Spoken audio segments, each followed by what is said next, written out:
కాసేపట్లో ఓబులవారిపల్లె పిఎస్కు పోసాని వైద్య పరీక్షల తర్వాత కోర్టులో ప్రవేశపెట్టనున్న పోలీసులు. హైదరాబాద్ నగరంలో రాయదుర్గంలో బుధవారం రాత్రి ఆంధ్రప్రదేశ్ పోలీసులు పోసాని కృష్ణమురళిని అరెస్ట్ చేశారు. గతంలో ఆయనపై ఏపీలో పలు కేసులు నమోదైన నేపథ్యంలో రాయచోటి పోలీసులు మై హోమ్ భుజ అపార్ట్మెంట్ లో ఉన్న పోసాని కృష్ణమురళిని అదుపులోకి తీసుకున్నారు. రాయదుర్గం పోలీసులకు సమాచారం ఇచ్చిన అనంతరం పోసానిని అరెస్టు చేశారు. పోసాని కృష్ణమురళిపై గతంలో అన్నమయ్య జిల్లా ఓబులవారిపల్లె పోలీస్ స్టేషన్ లో కేసు నమోదైంది. సినీ పరిశ్రమపై విమర్శలు చేశారని స్థానికులు ఫిర్యాదు చేయడంతో 196 సెక్షన్ 35 సబ్ సెక్షన్ 2 అలాగే 111 రెడ్ విత్ 3 సబ్ సెక్షన్ 5 సెక్షన్ల కింద పోసానిపై పోలీసులు కేసు నమోదు చేశారు. ఈ నేపథ్యంలోనే బుధవారం రాత్రి సంబేపల్లి ఎస్ఐ తన సిబ్బందితో రాయదుర్గం చేరుకుని పోసానిని అరెస్టు చేశారు. గురువారం ఉదయానికి పోసానిని ఓబులవారిపల్లెకు తరలించే అవకాశం ఉంది.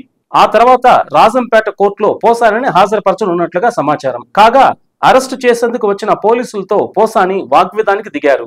తనదైన శైలిలో వ్యవహరిస్తూ ఇబ్బంది పెట్టే ప్రయత్నం చేయడంతో అతి కష్టం మీద పోసానిని అదుపులోకి తీసుకున్నట్లుగా తెలిసింది. వైసీపీ అధికారంలో ఉన్నప్పుడు ఏపీఎఫ్ టీవీడీసీ చైర్మన్ గా పనిచేసిన సమయంలో చంద్రబాబు, పవన్ కళ్యాణ్, నారా లోకేష్లపై అభ్యంతరకరంగా దూషణలు చేశారంటూ కూటమి నేతలు పోసానిపై ఫిర్యాదు చేశారు.